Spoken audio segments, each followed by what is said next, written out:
Shalom, shalom, you all. It's Uziyahu. I just wanted to do something quick, talking about the similarities of the Afro-Asiatic Hebrew culture and Islam. So I'm gonna just wait for some people to get in. It's not gonna be really a big in-depth thing, but just some points that I was going over, and I'm like, man, it's pretty deep.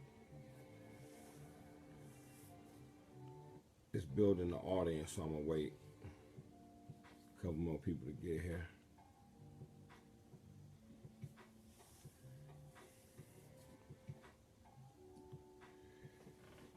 Yeah, I don't know if you can hear me. I don't know if it's cutting off or whatever. I don't see it say a slow connection. All right, but yeah, I'm gonna just wait for a couple of more people and kind of go in right quick.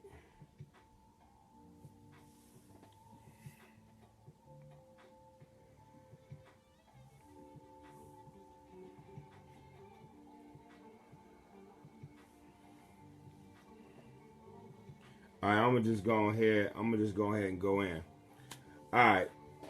One thing I was noticing, I was doing a little, I was looking at the Afro-Asiatic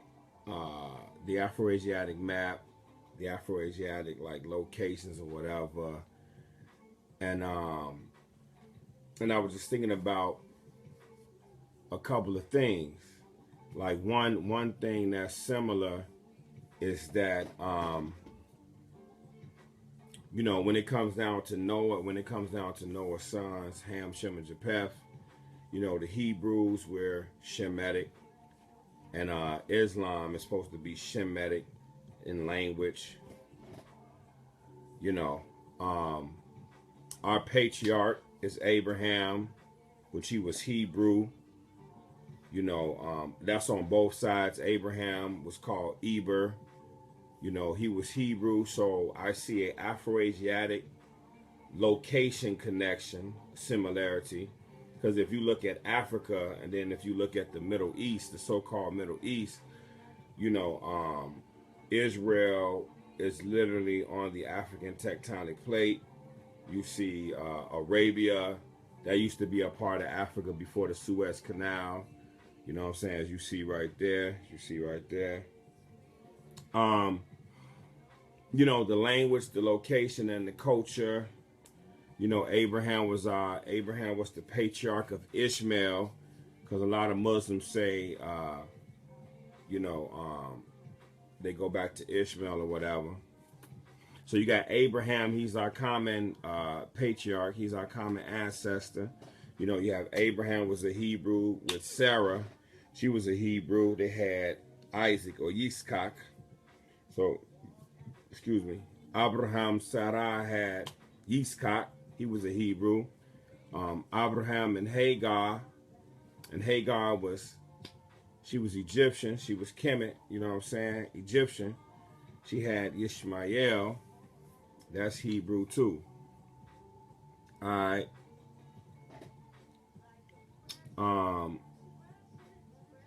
Yitzchak is a Hebrew. Yitzchak is a Hebrew word. It means laughter. Ishmael in Hebrew, that means El has heard. One thing that's interesting is that, like, the date and the location, we receive the Torah in Jebel el Lawz, or in the land of Midian, and we received that in 1446 BCE. So that's the biblical land of Midian. Jebel el Lawz or Jebel el Musa. This is what really, I was like, hold on, man. In 1446 BCE, Mount Sinai is really in Saudi Arabia. Jebel el Lawz, Jebel el Musa, the biblical land of Midian. And I'm like, okay, well, we received the Torah in 1446 BCE in northwest Saudi Arabia. Now, there's some extreme differences between Hebrews and of course, the Islamic culture. You know what I'm saying? And worship and all that. But there are some similarities. In 622, AD, they say that's when the Quran and Muhammad, he dealt with the Quran. That was in western Saudi Arabia, in the biblical land of Mecca / Midian again. So one thing that I'm seeing is that we both share the same patriarch, which is Abraham. But what a lot of people don't know, Abraham, he had Yitzchak, he had Isaac, then he had Ishmael, right? Well, he had Ishmael first, then he had Yitzchak, Isaac. What a lot of people don't know is that Ishmael and Yitzchak actually, they was the sons of Abraham, but they actually, they were Hebrew, but they actually served the Elohim of Israel. That's what a lot of people, I don't know when it turned over or turned around or whatever. I got to look more into, I got more research to do, I confess to that. But I'm just, just off the dome, just looking at it. I'm like, man, okay, they share Abraham, they're Shemitic, they're Afro-Asiatic, you know what I'm saying? And they're Afro-Asiatic Central Shemitic. If you look at the chart, if you look at Afro-Asiatic and you look at the different ones and you look at Shemitic, you'll see Central, you'll see Arabic, you'll see Hebrew. You know what I'm saying? You'll see Israel, you'll see those things. So I'm like, okay, so one similarity, they're Afro-Asiatic culture. Another thing, they're Shemitic. Another thing, they're Hebrew, because Abraham, Hebrew, Eber. You know what I'm saying? I don't profess to know everything. I'm just speaking some things on it. All right, so the language, location, and culture. And one key thing was Abraham. He was our father, you know what I'm saying, our patriotic father. All right. Abraham, wife, Abraham and Sarah, they had Yitzchak, you know what I'm saying? So Hebrew and Hebrew equals Hebrew, of course. But since we go by the father line, you have Ishmael, Abraham, Hebrew, Hagar was Kemet or Egyptian, which Ishmael, he was a Hebrew. All right. So we got 1446 BCE. We received the Torah in Mount Sinai, which is in northwest Saudi Arabia, Jebel el Lawz, Jebel el Musa, the biblical land, the ancient land of Midian.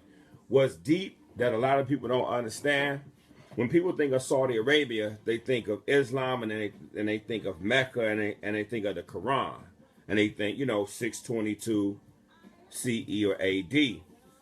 Nobody thinks about, the Torah 1446 BCE, which was 2,000 years before the Quran came into play. They don't think about 1446 BCE. They don't think about the Torah. They don't think about Saudi Arabia, Jebel el Lawz, Jebel Musa, the biblical land of Midian, because we was there first. So actually, what a lot of people don't understand, truth be told, in Saudi Arabia, in northwest Saudi Arabia, in Jebel el Lawz, Saudi Arabia actually should be open for the Afro-Asiatic Hebrews. We should be able to go, and we should be able to, we shouldn't have to be a Muslim to go into Saudi Arabia to visit, because we have a holy land, we have a holy site, which is in northwest Saudi Arabia. If you look at the documentaries, it's called Jebel el Lawz, Jebel el Musa, the real Mount Sinai. Look that up. You'll see that, you'll see that that's our area. 1446 BCE, we received the Torah in northwest Saudi Arabia. You know what I'm saying? Okay, 622, 2,000 years later, you have western Saudi Arabia. You have the Quran, which is the, biblical land of Mecca, Midian. But what I'm saying is that we share Saudi Arabia as a holy site for both the Afro-Asiatic Hebrews and also for those who who deal with the Quran and who are Muslim. You know what I'm saying? So just to recap, and I'm gonna speak on a couple of more just a couple of more points or whatever. You know, I didn't have like a big list or in depth. You know, I guess you can say I like to deal with things inside the book. I'm not as great with the outside sources and stuff like that. I just like to sit back, meditate. You know what I'm saying? Right. So we share it. Like, truth be told, culturally, Islam, I'll say like this, they are like our cultural allies. I know a lot of Hebrews like, bruh, what is you talking about? No, I keep it Hebrew. You know what I'm saying? I keep it Hebrew. You know, Shema YISRAEL Yahweh Eloheinu Yahweh Echad.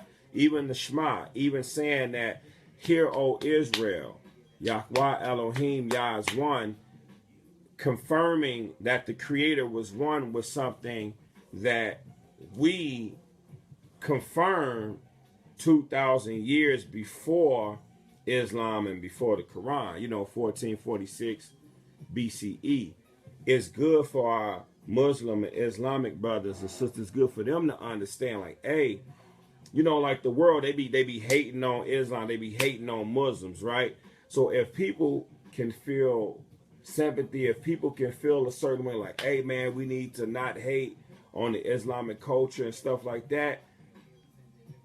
If we can say, hey, you know, we ride with Islam, you have to say that also about the Afro-Asiatic Hebrews as well, because remember, you know, we was the first to start this culture, you know, in 1446 BCE, 2,000 years before. You know what I'm saying? So when you think about it, if you hating on Islam, you got to hate on the Hebrews, you got to hate on the scriptures too. If you showing love and compassion and you riding with Islam, you got to ride with us too. You know, you can't divide us. You know what I'm saying? Because really that language, the Arabic language, so you have Hebrew, you have Aramaic, and you have Arabic. The language is an extraction, is a, you know, I don't want to say microevolution. It's a microevolution from Hebrew. You know what I'm saying? So you got the language, the culture. So when people look at Islamic culture, like a lot of people like, oh yeah, you Muslims, oh, you don't eat pork, is you Muslim? Well, actually, you know, in Leviticus and YISRAEL, or in Leviticus 11, in the Torah that we receive, you know what I'm saying, and in Saudi Arabia as well, we was the first to proclaim not to eat the unclean meats, not to eat the pork. You know what I'm saying? The difference is we don't eat the shellfish, we don't eat the catfish, we don't eat the bottom feeders, we don't eat anything without the fins or the scales. You know what I'm saying? On it. You know, and when people are like, oh man, you know, Muslims, they can have more than one wife. Well, we started that too in Leviticus 18. You know what I'm saying? Like you can see, you know, Exodus 21:10 or whatever. People going to agree, people going to disagree. That's not the point. The point is, when you look at the Islamic culture and those who gravitate and like it, you got to give credit and you got to sit the Hebrews at the table as well. You know, another thing that I found out, okay, 12 sons, right? You got the 12 sons of Ishmael. That's in Bereshit or Genesis chapter 17, verse 20 and 25, and Chronicles.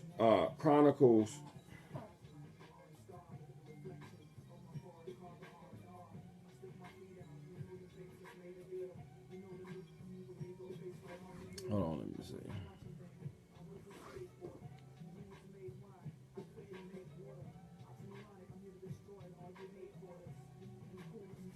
All right.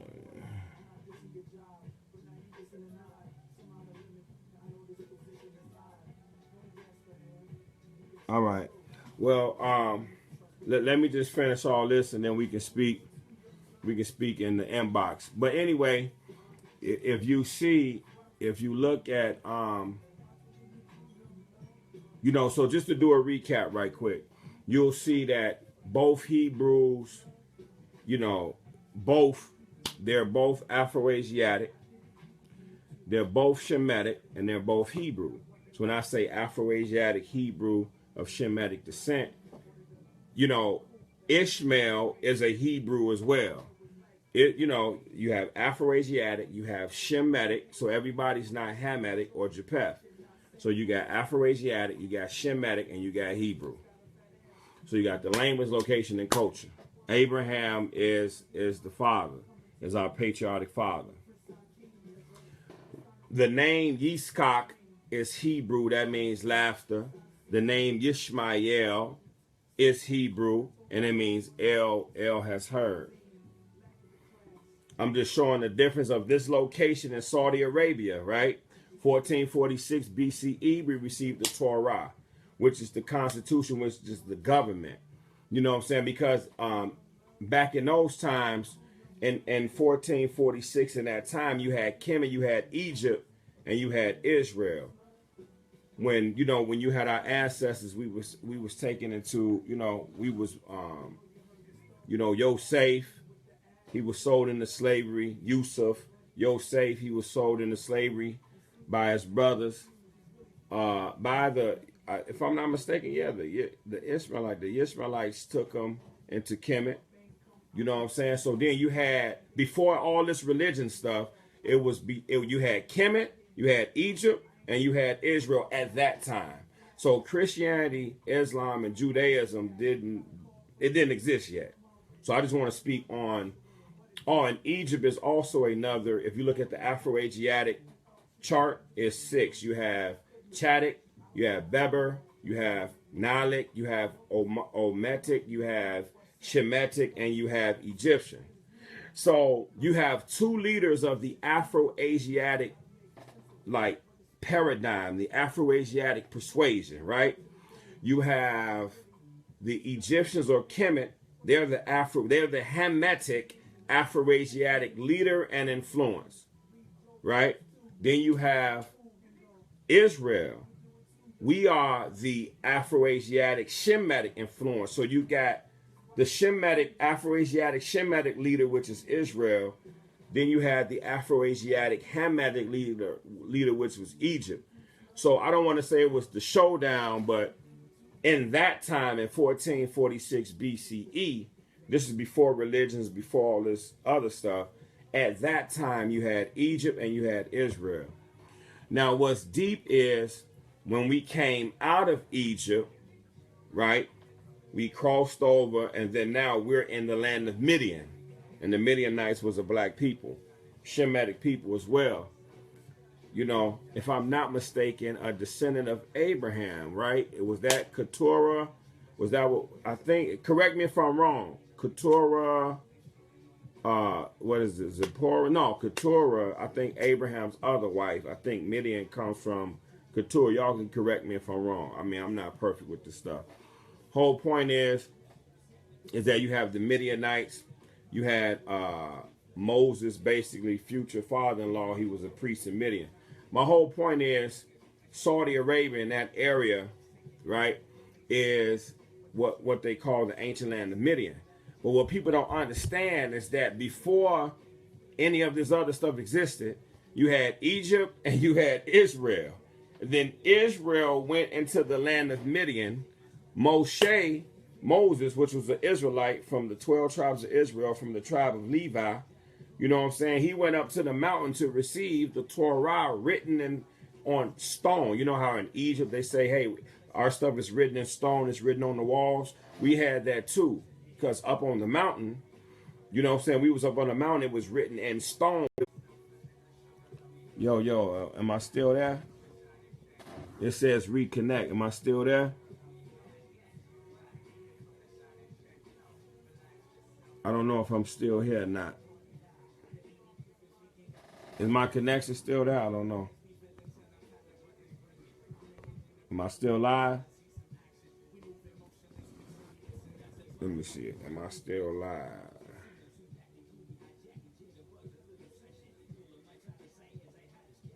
Okay, hold on.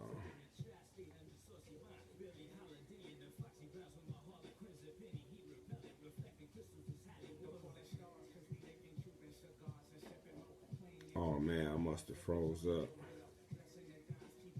Yo, yo, yo. Yo. So I'm good now?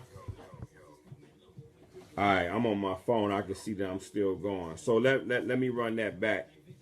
Okay, so you can still see me. Let me run that back. All right, cool. So just to recap, I don't know how much I was told I was frozen. So I don't know. I'm going to just do a quick recap. You know, just so if it's gone, y'all can see. So the recap is both is Afro-Asiatic, the location, the language, and the culture. Second is Shemitic. Third is Hebrew. So Afro-Asiatic, Shemitic, Hebrews, both. Our common patriarch is Abraham. You know what I'm saying? Yitzchak and Ishmael was brothers. Yitzchak and Ishmael both was together with their father serving, you know, the creator, the El of, you know, the El of Israel, you know what I'm saying? Yod He Wah He, as they say, Yahweh. You know, people have different whatever. At that time when we received the Torah, you had Egypt, you had Kemet, and you had Israel. Nothing else existed at this time. No other religions, no other paradigms. At that time, you had Egypt, you had Kemet, and you had Israel. So these were the two Afro-Asiatic leaders. Israel was the Shemitic Afro-Asiatic leader, and Egypt or Kemet was the Hamitic Afro-Asiatic leader. Now, it was times, it was times that we had. Hold on, what are you saying?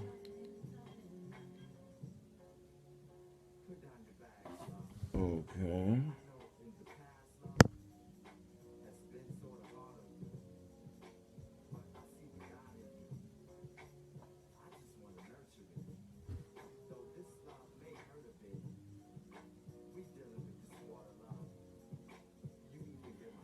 All right. Let me see. Okay, yeah. Let me just finish this though, and I'll get to that. So my whole point is that So my whole point is that when you look in history, when you look at ancient Kemet, you notice that they was a melanated, they was a black people. You know what I'm saying? When you look at ancient Israel, when you look at the ancient Shemitic nations, they were black, melanated. I don't want to say African, but that's what people understand today, Afro-Asiatic.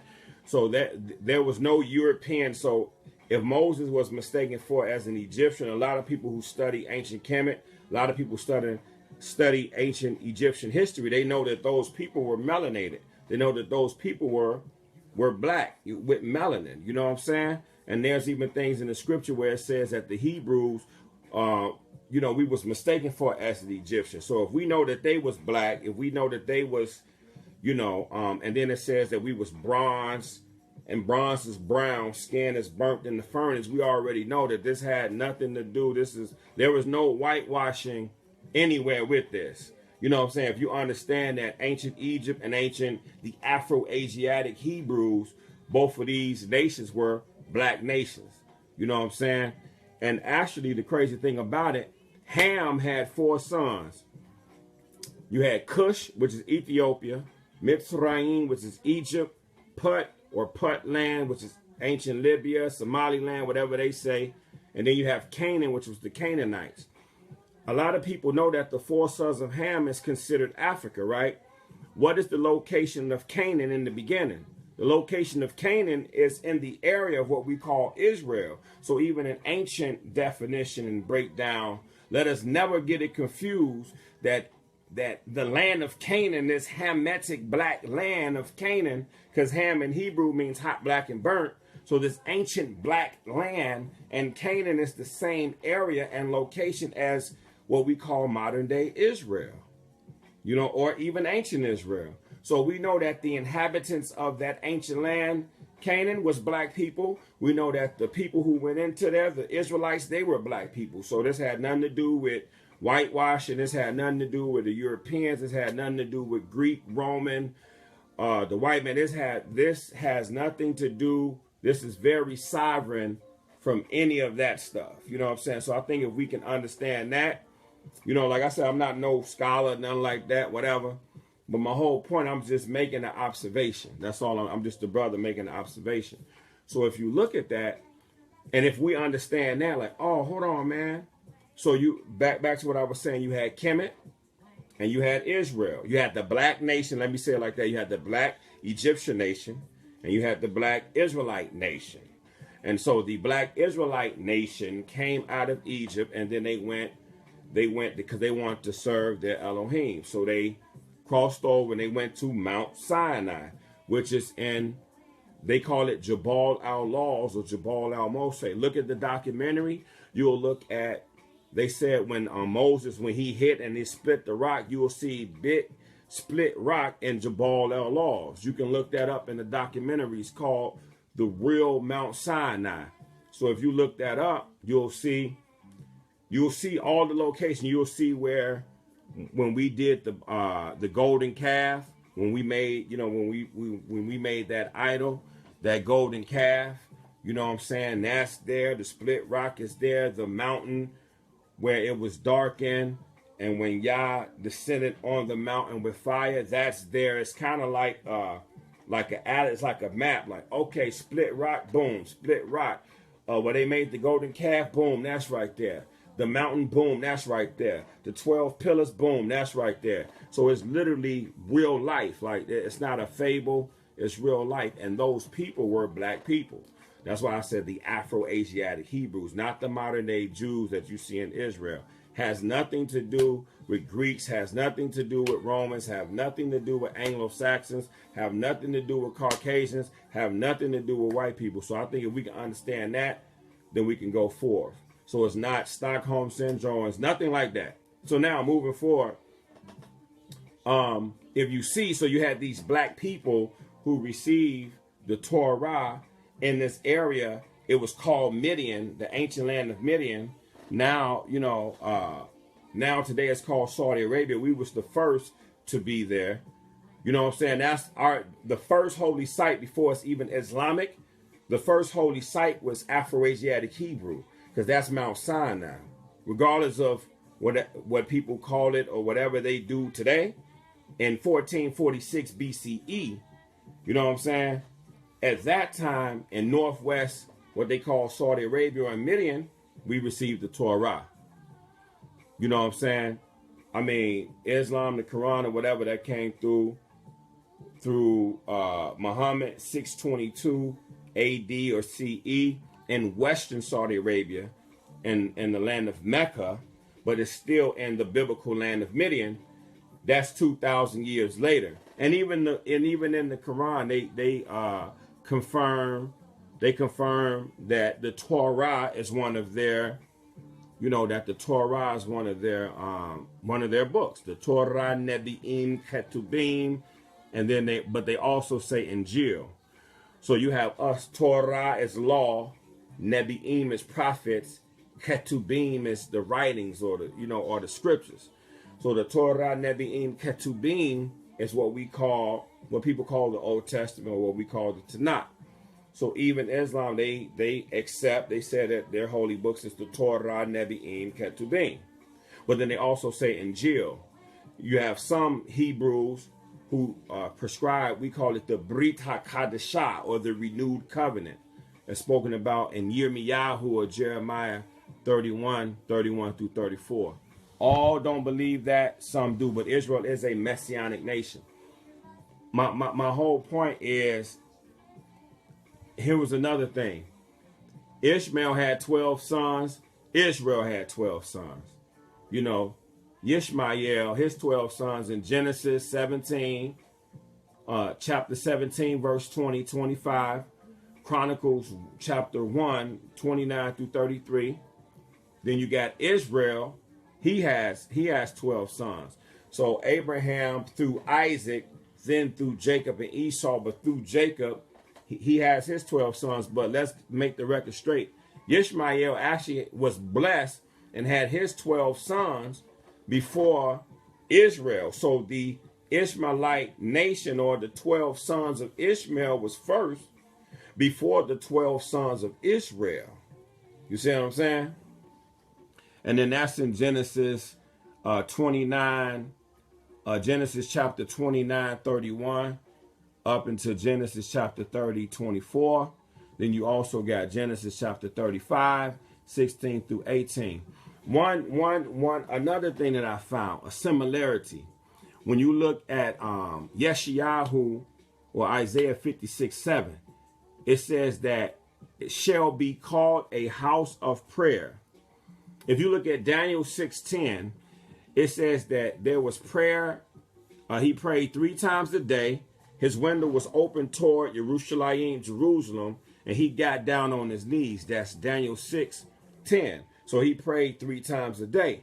Now, I know a lot of people have heard that Muslims pray 5 times a day, but in the Quran, it's mentioned 3 times. So there's 3 times, there's 3 prayers that's actually documented and written in the Quran as well. So I was like, oh, wow, Daniel 6:10, prayer 3 times in the Quran, prayer 3 times. I'm like, okay.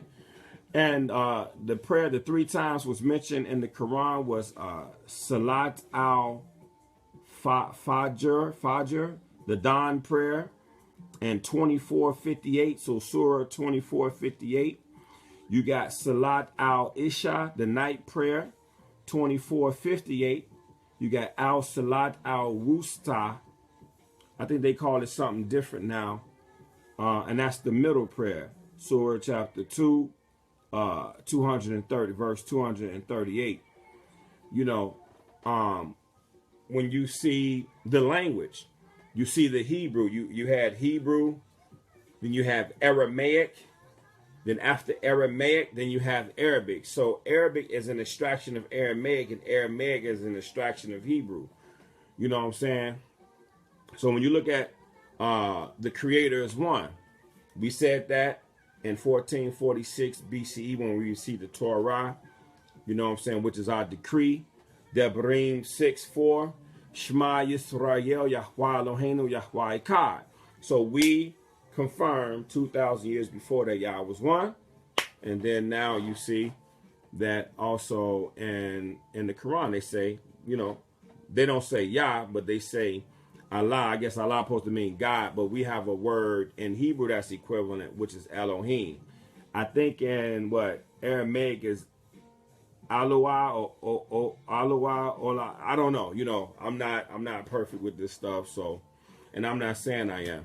But for those who know, they can correct me with that.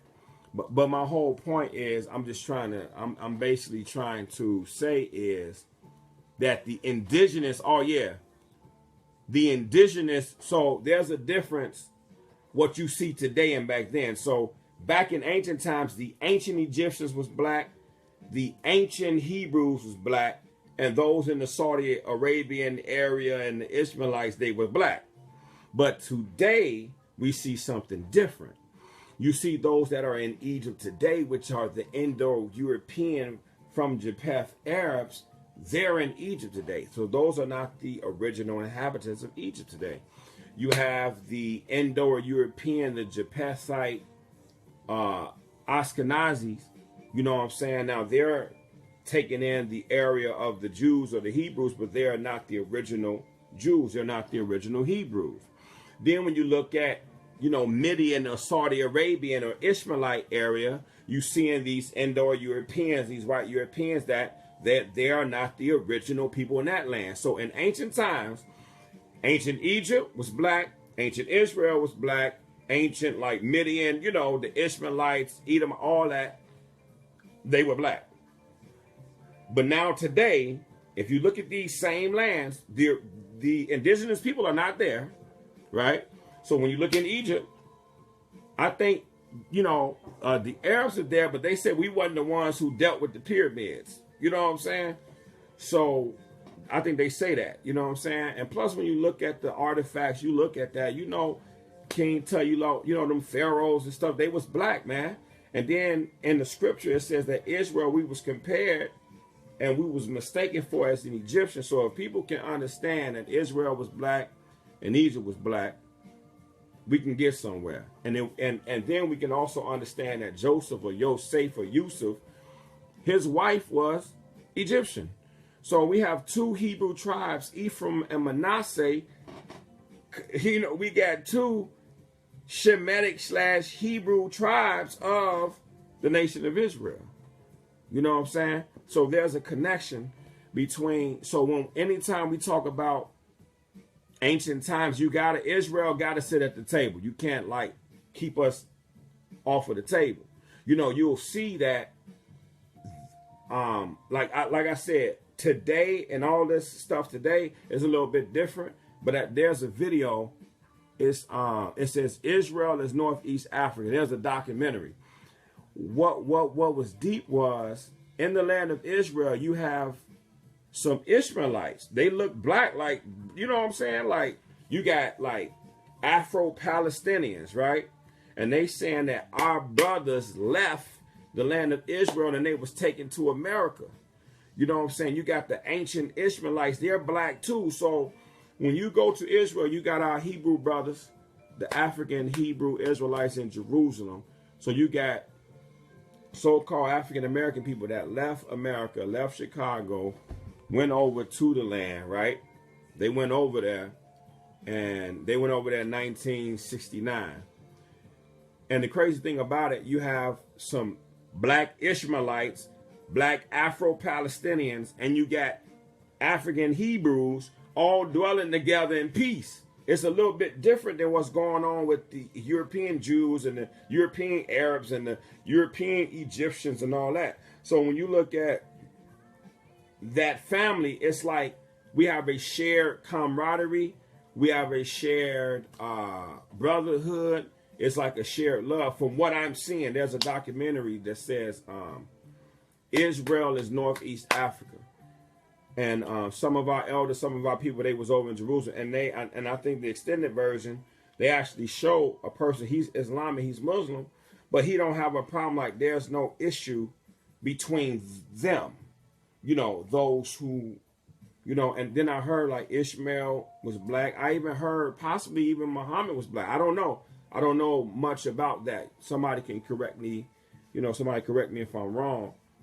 But I'm just saying today what we need to do going forward, if we have love and compassion for ancient Kemet, if we have love and compassion and we have a certain type of like, hey man, you know what I'm saying, we can't persecute, we can't be hating, we can't be having Islamophobia on Islam and that, then you definitely, then we also have to put Israel, the Afro-Asiatic Hebrews, on the table as well.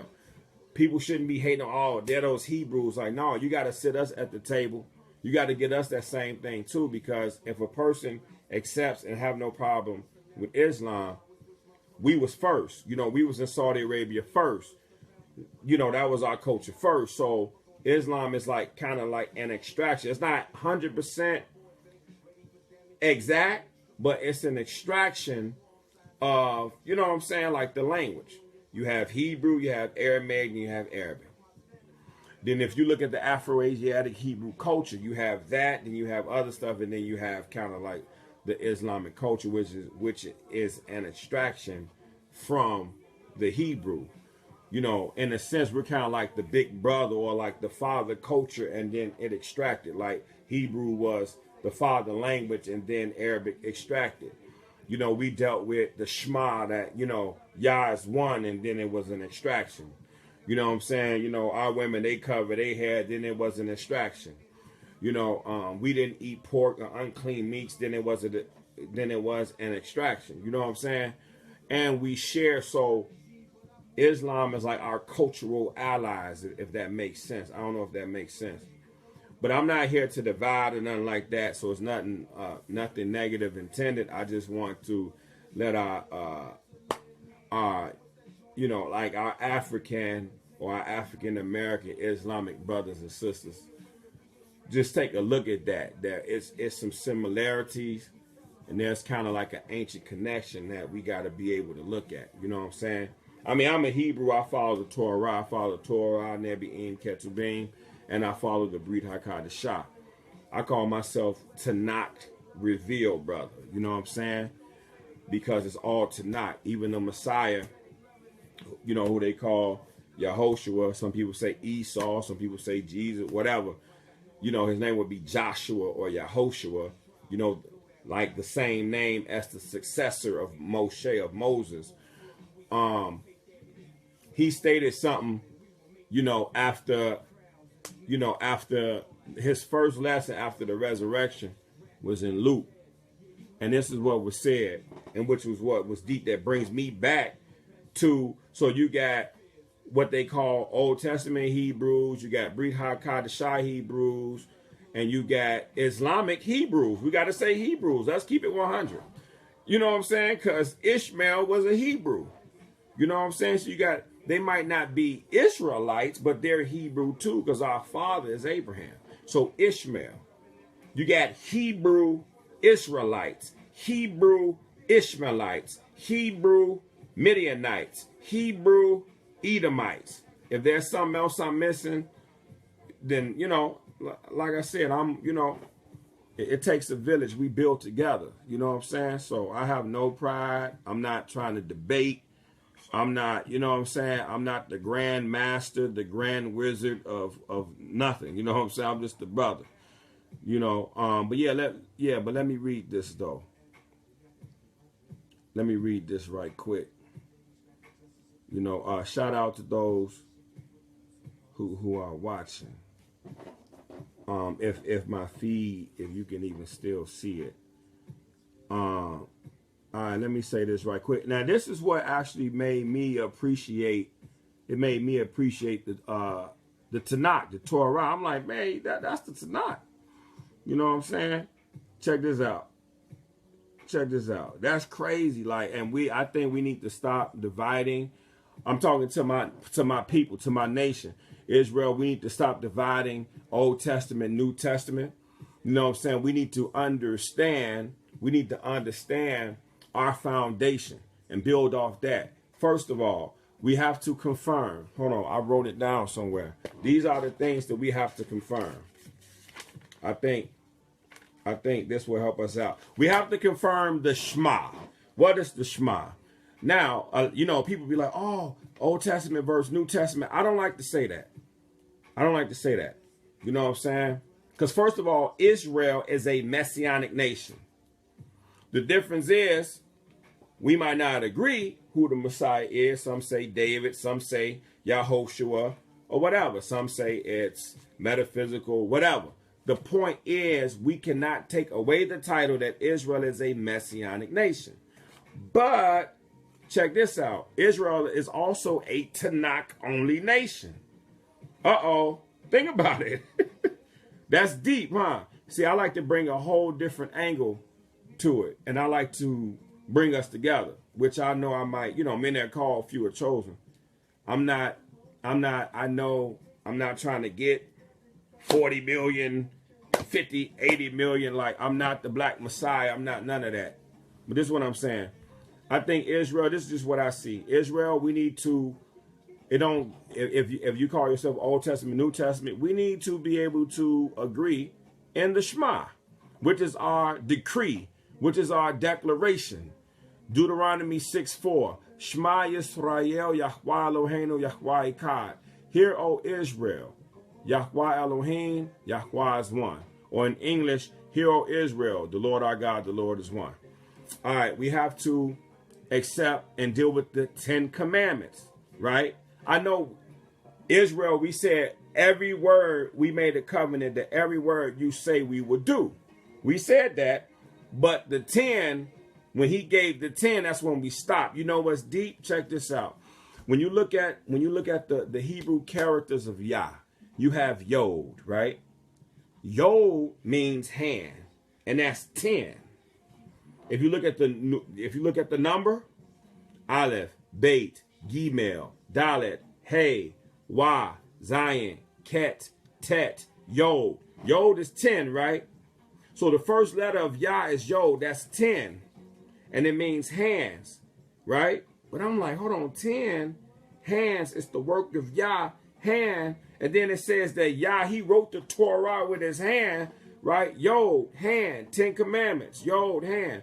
But hey means behold. If you look at the Hebrew pictograph, hey shows his hands, like it shows basically a man with his hands up. So when you put Yod and hey together, when you put Yah together, you got, from what I'm seeing, our hands is outstretched to the heavens, praying to Yah and receiving and following his Torah. I don't know if that, you know, that's how it hit me. It may be, you know, I'm not trying to force nothing on somebody. You know, we got to believe, we got to also believe in the Leviticus 23, the 7 feast days or appointed times of Yah. You know, Numbers 15, 37 through 39. Our clothing, 100% fabric. You know, 100% linen or 100% wool, no mixed fabric. Even the t-shirt I got on is 100% cotton. I'm going to put the blue cord fringes and the tassels on the t-shirt. But I'm going to also make some dashiki shirts too. I'm just starting off with, you know, with a t-shirt. If you see, it says Afro-Asiatic Hebrews. You see, it has the Africa with the Middle East right there. My shirt do too. You know what I'm saying? I got Africa for Africa. I got Israel. I got Ethiopia. I got Eritrea. I got Somalia. What else I got? I think that's Nigeria.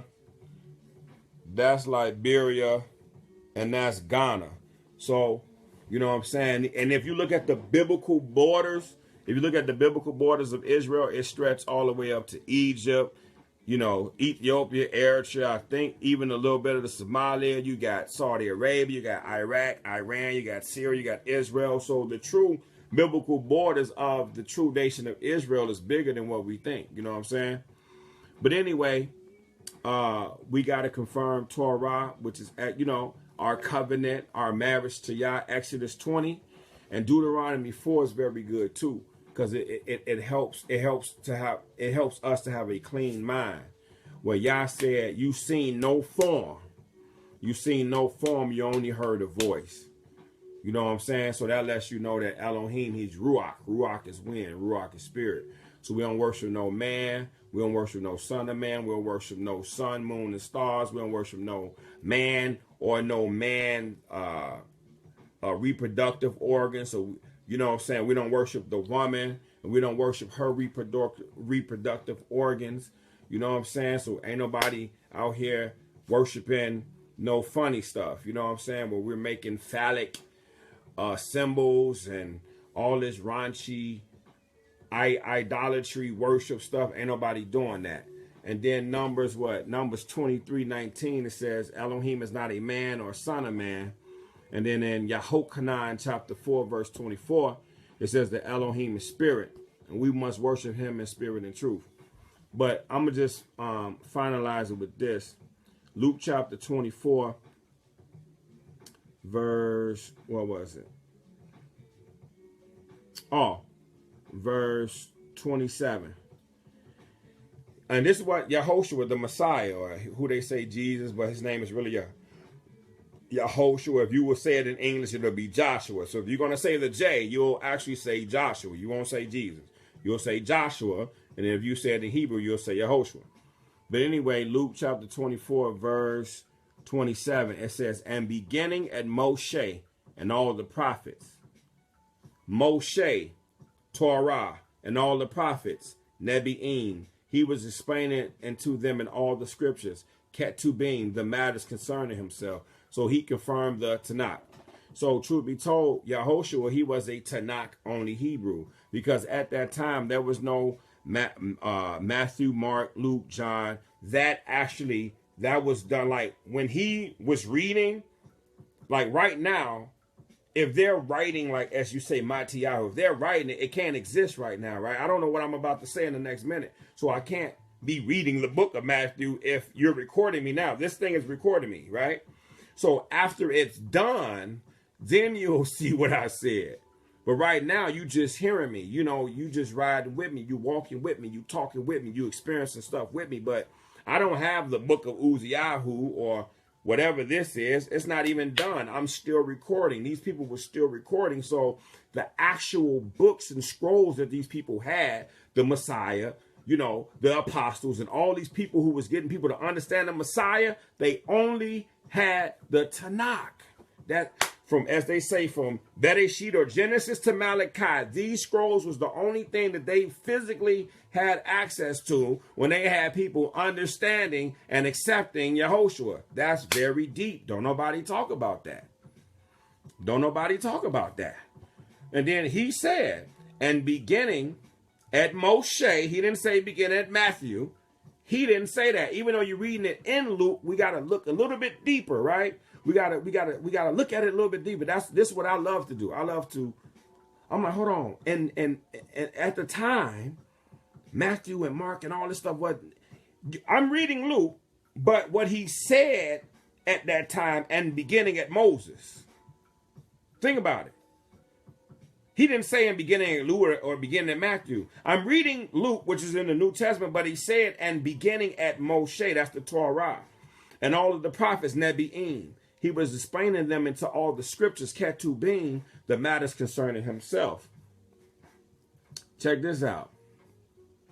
Then Luke chapter 24, verse 32. And they said to each other, was not our heart burning within us as he was speaking to us on the way?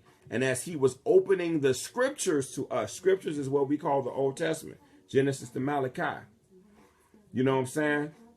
And they was in Jerusalem. Check this out. This is what really hit me, right? And he also confirmed that he is not the creator from the Messiah's word. I just want to put this out there to clear that out. You know what I'm saying? Because I know my Hebrew brothers and Islamic, they say, hey, man, we ain't supposed to be worshiping the Messiah. You right. We ain't supposed to be worshiping no man. Because Elohim is not a man or a son of man. I agree with that. You know what I'm saying? Check this out. Now, Yah is spirit. He's Ruach, right? Check this out. Now check out what they happened. Something popped in their head, but he checked them. Luke chapter 24, verse, what was this? This is verse 36. And it says, and as they were saying this, Yahushua himself stood in the midst of them and said to them, peace to you. You know how they say, assalamu alaikum wa alaikum salam? He says, shalom alaikum, peace unto you. Shalom alaikum was first. Then you got assalamu alaikum, alaikum salam, wa alaikum salam. You know, that was after. Because remember, Arabic comes from Aramaic, Aramaic comes from Hebrew. So when he said peace to you, that'd be shalom alaikum. Assalamu alaikum, shalom alaikum. Don't it sound the same? Because it's the same family. But check this out, verse 37. And being startled and frightened, they thought they had seen a spirit. Elohim is spirit. Genesis chapter 1, verse 2. And it said that the spirit of Elohim hovered over the waters, right? So in the beginning, it says, in the beginning, which is time. Elohim, which is noun. That's the living entity. Created, that's the verb, that's the action. Created the heavens, that's space, and the earth, that's matter. So in the beginning, Elohim created the heavens and the earth. So Elohim created. Elohim is the living entity. It's the creator. And he created. That's the action. But what did he create? Time, space, and matter. Science. So we got science, the first verse. Verse 2, it says that the spirit of Elohim hovered over the water. That shows you that Yah is spirit from the beginning in Genesis chapter 1, verse 2. They ain't got nothing to do with no Christian nothing. That's in the second verse in the Torah. But anyway, now check this out. I just wanted to get back to this. It says, and so the Messiah is about to confirm that he's not the creator from his own mouth. Check this out. And beginning, startled. So he said, peace be unto you, to them. And beginning, startled and frightened, they thought they had seen a spirit. They thought they had seen Ruach. He says, see my hands and see my feet, that it is I myself. Handle me and see. For a what? A spirit does not have flesh and bones as you see I have. For a spirit, Ruach, Yah is spirit. Elohim is not a man or son of man. This is what the Messiah is saying. Look, see my hands and my feet, that it is I myself. Handle me and see, for a spirit does not have flesh and bones as you see I have. And saying this, he showed them his hands and his feet. And while they were still not believing for joy and marveling, he said to them, have you any food here? Right? And they gave him a piece of broiled fish and some honeycomb. And taking it, he ate it in their presence. But check this out again. And he said to them, these are the words which I spoke to you while I was still with you, that all have to be fulfilled that was written in the Torah. Who wrote the Torah? Moshe. That's where he ain't say Matthew, Mark, Luke, and John. Even though I'm reading this in Luke chapter 24, verse 44, I'm reading it in the New Testament, but what is he saying? You can't see, we don't listen to people. We don't listen to people. Oh, the Messiah. Oh, y'all brothers. What did the brother say? And he said to them, these are the words which I spoke to you while I was still with you, that all have to be filled that was written in the Torah, T for Torah of Moshe, and the prophets, Nebi'im, and the Psalms, Ketubim, concerning me. Then he opened their minds to understand the scriptures. He opened their mind to understand the Tanakh. Then he told them, hey, I'm in the Tanakh. People don't believe it. They don't accept it. That's cool. But he said these messianic prophecies that's in the Tanakh, and I'm only reading to you from the Tanakh because Matthew, Mark, and Luke, and John don't exist, even though I'm reading Luke. There's no book called Luke that he's talking about. Only books that he had access to was the Tanakh. So the Messiah was Tanakh only. I'm going to accept the other Messiah. I'm Tanakh only. Israel is a messianic nation. This is not hard stuff. You know what I'm saying? And said to them, thus it has been written, and so it was necessary for the Messiah to suffer and to rise again from the dead the third day. Rising from the dead ain't no new thing. I think you had what? Eliyahu, you had one of the prophets, he rose somebody up from the dead. In the, what you call it, the old, you know what I'm saying? In the Tanakh. So this ain't no new power. Yah is the ultimate power. He's the same power yesterday, today, and tomorrow. You know what I'm saying? And that repentance and forgiveness of sin shall be proclaimed in his name to all nations, beginning at Jerusalem. And you are witnesses of these matters. So my whole point is to target back to the verse 36. And as they were saying this, Yahushua himself stood in the midst of them and said it to them, Shalom Aleichem. He said, peace to them.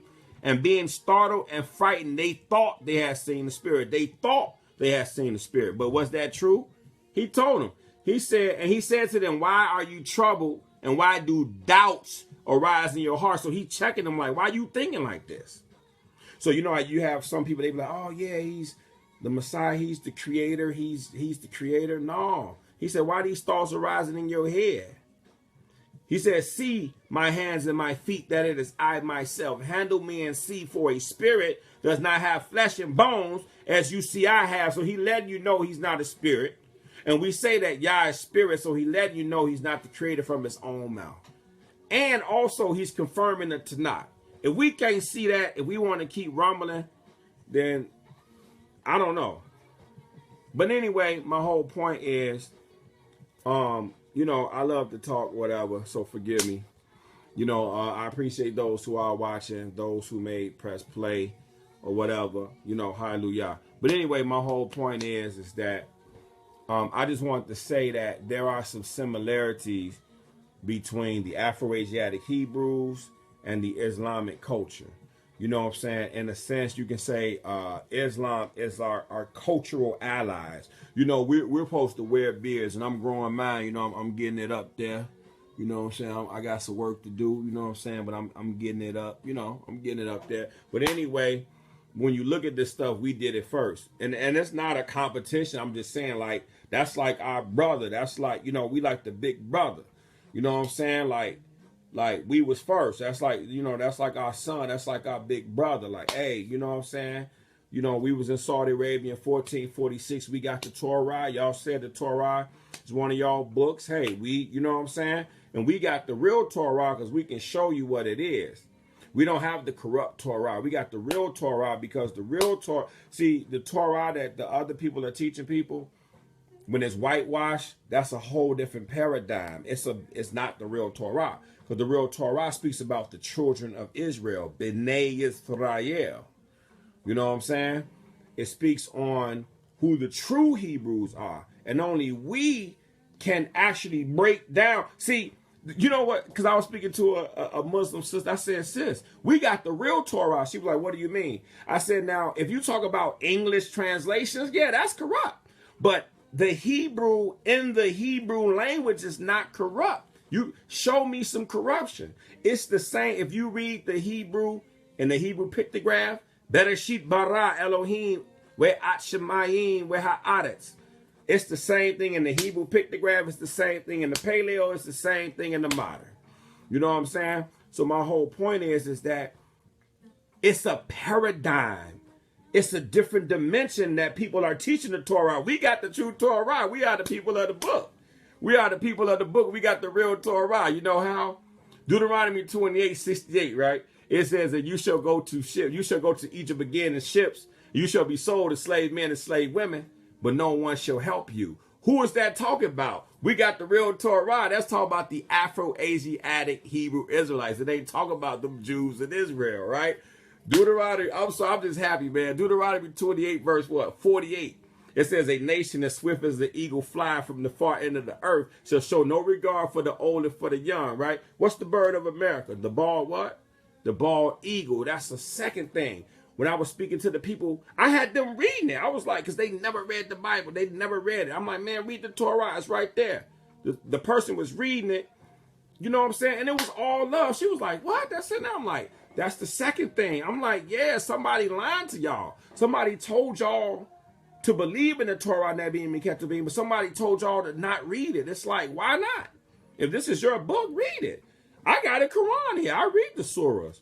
And it says that Allah chose Israel, Beney Israel, above all nations. I agree with that because the Torah also say that Yah chose Israel amongst all of the nations. Somebody's playing with us, man.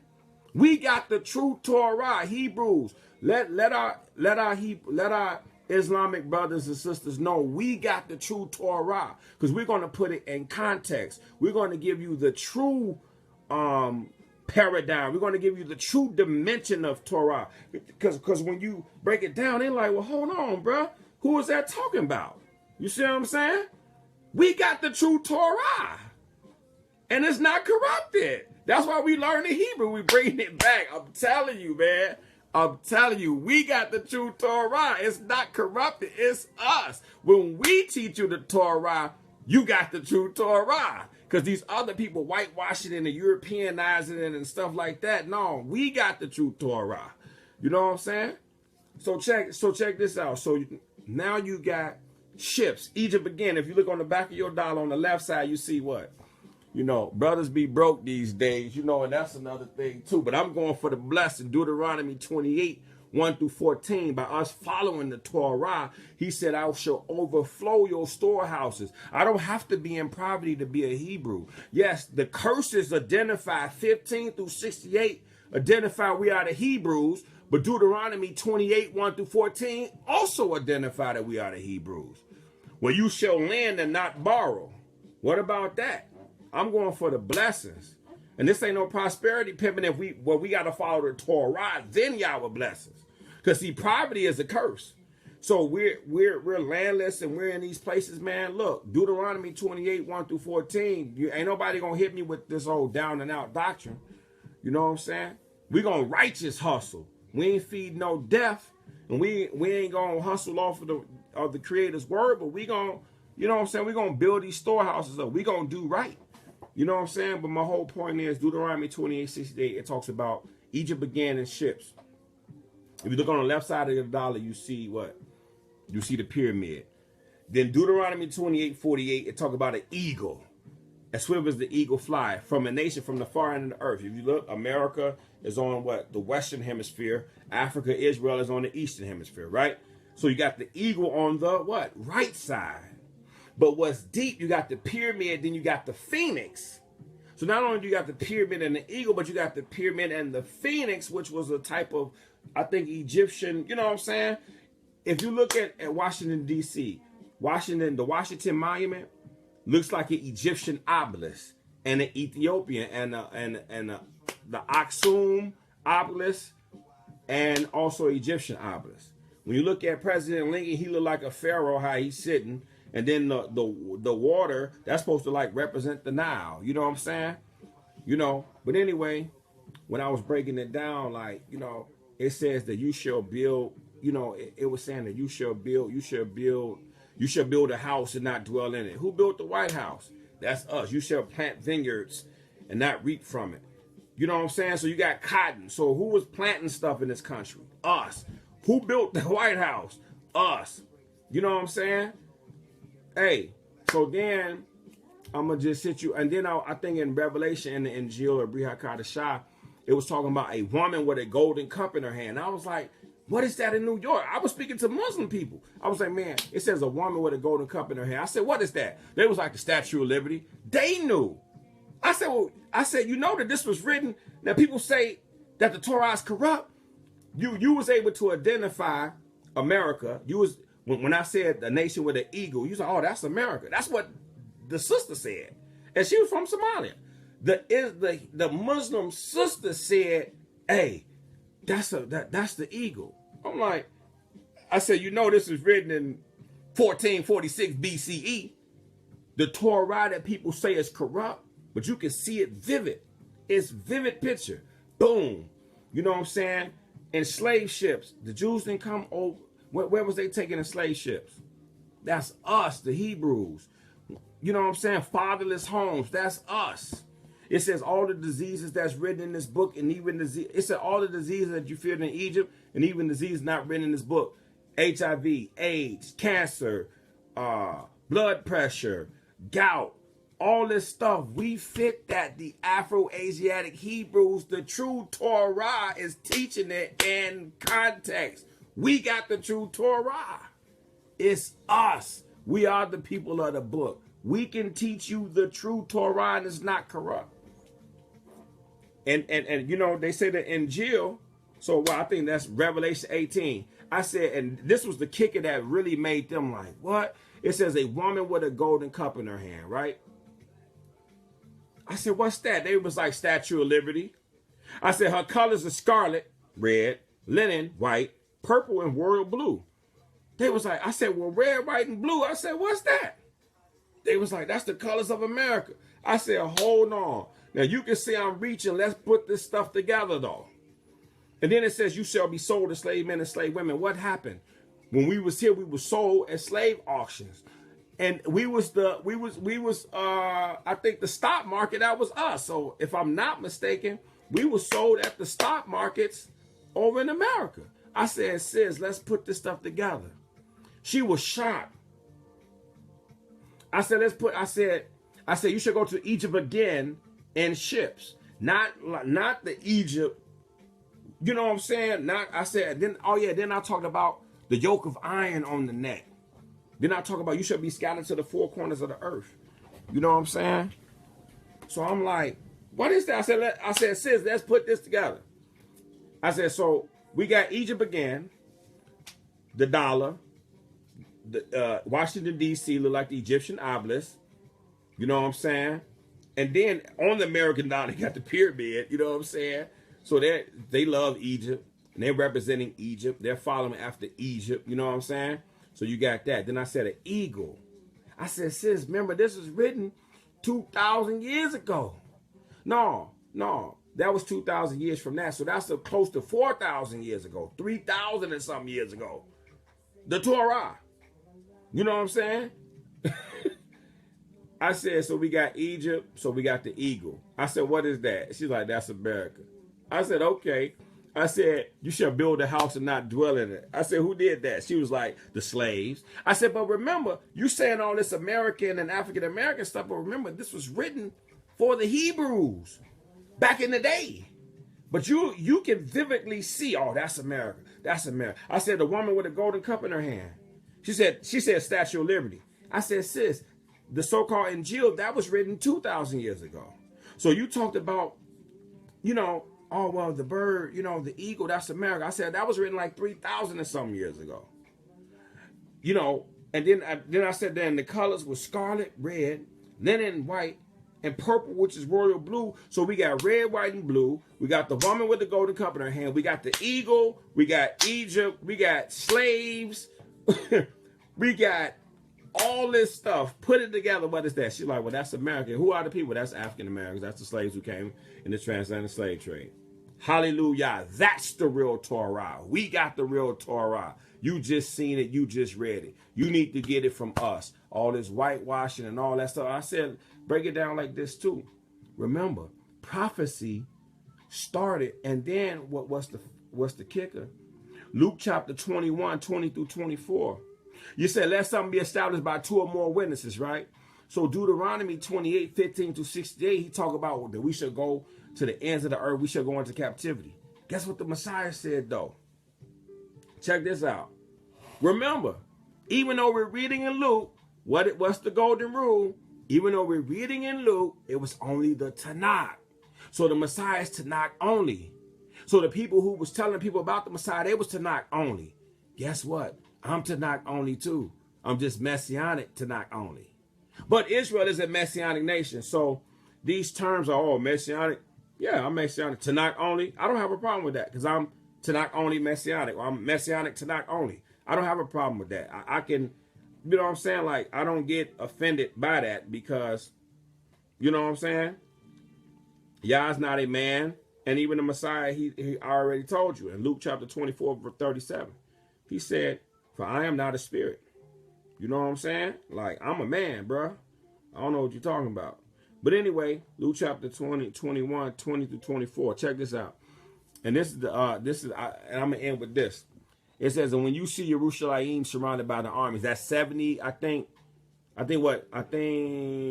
Titus, somebody came in 66 AD, and then they got fully sieged.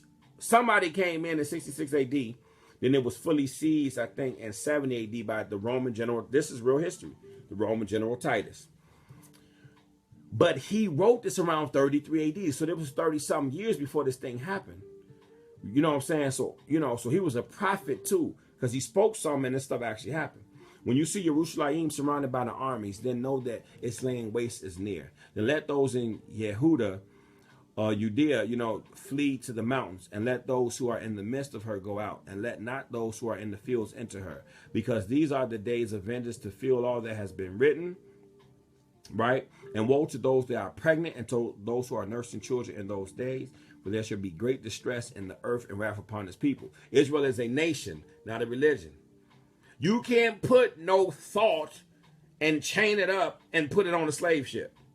Hey, look, I'm going to take your thoughts, your religious belief, and I'm going to metamorphosize it, manifest it to flesh, so I'm going to take your statement of belief in your mind and in your heart, right, which is invisible. I'm going to manifest it to flesh. I'm going to put a yoke of iron around your religious belief, and then I'm going to load all the people that believe this belief. I'm going to load this belief on ships, this religion, right? And I'm going to ship it over here, and y'all going to build stuff that don't even make sense. This stuff had to happen to a air-breathing, blood-having people. Israel is a nation, not a religion. Come on, y'all, stop playing. And this is talking about the nation of Israel. Check it. He says, and they shall fall by the edge of the sword, and shall be led away captive unto all nations. How many nations? All. What does all mean? Does all means one nation? Does all means it skips around a whole bunch of nations? And it said all nations. You shall be led away captive into all nations. This sounds close like Deuteronomy 28, 15 through 68. Jerusalem shall and Jerusalem shall be trampled underfoot by the Gentiles until the time of the Gentiles is over in our field. And there should be signs in the sun and moon and stars and on the earth, anxiety of nations and bewilderment at the roaring of the sea and agitation, men fainting from fear and the expectation of what is coming on the earth, for the powers of the heavens shall be shaken. You know what I'm saying? So basically, my whole point is this, though. My whole point is that we got two witnesses. We got Luke chapter 21, 20 through 24. We got Deuteronomy 28, 15 through 68. We also got Leviticus 26. We got a lot of stuff. But the icing on the cake is this. Let me break down some of the description of Israel so then we can know that these are black people. I don't remember all of them off the head, but we're going to go to, what we're going to go to? We're going to go to Song of Songs, just to put the icing on the cake. And I was reading it, and the sister was reading, and I was like, what?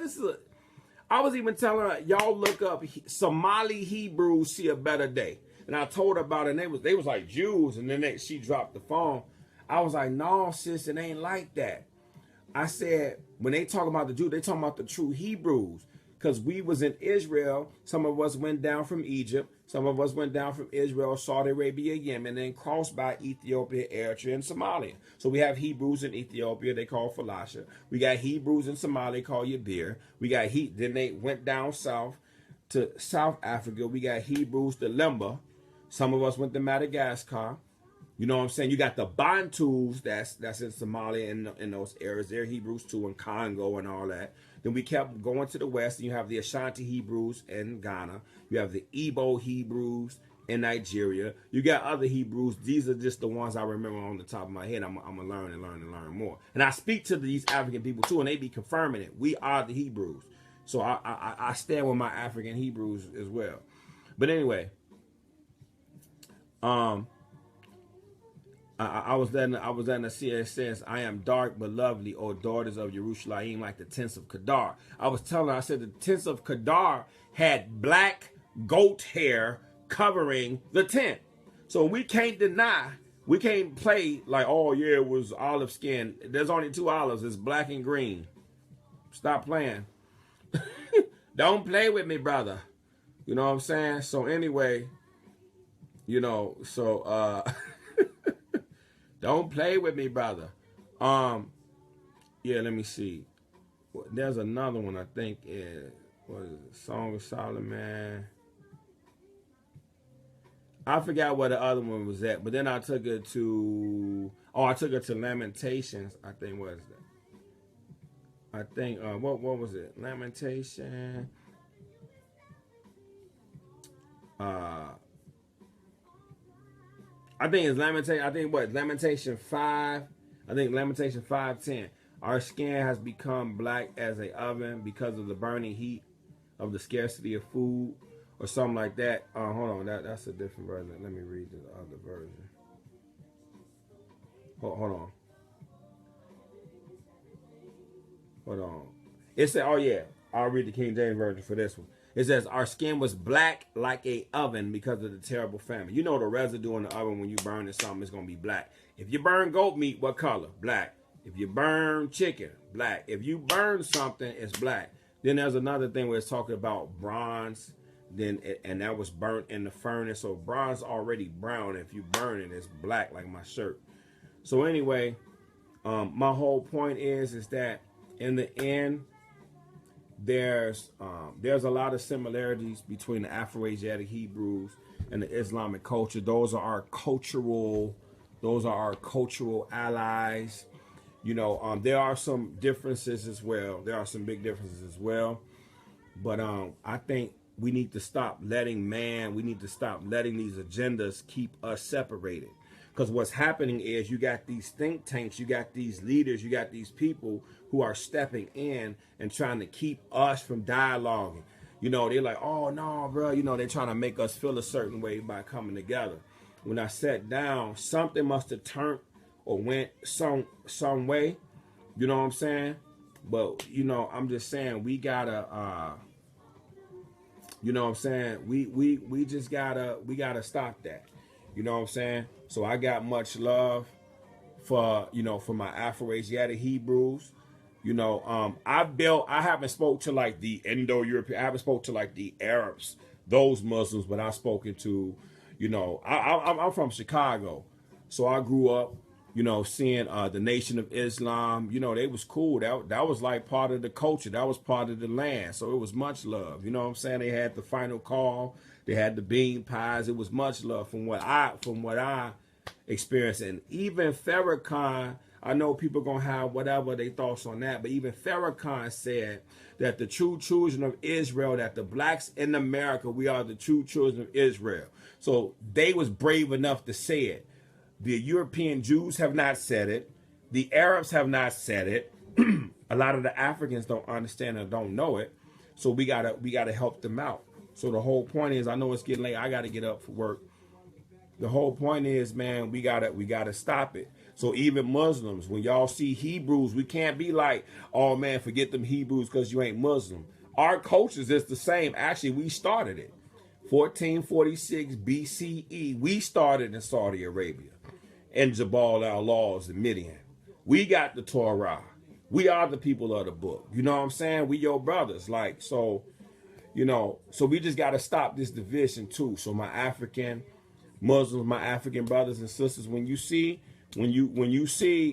some Hebrews be hating on y'all and some of y'all be hating on us, I'm a different type of Hebrew. So when you see me, Afro-Asiatic Hebrew, when you see me, you know, I give salute and love, and we can sit down and discuss some things. Because always remember, if you said that your ancestors were Ishmael used to follow the Torah, you know, and Ishmael used to serve Yah. So we just got to figure this thing out. We need to bring everybody back home. We got to bring everybody back home to the center of truth. We need to the true Torah. We are the people. We are the true people of the book. We got the true Torah. We can teach you the true Torah. So now you guys you don't have to be afraid. You can read the Torah. We can sit down and study that.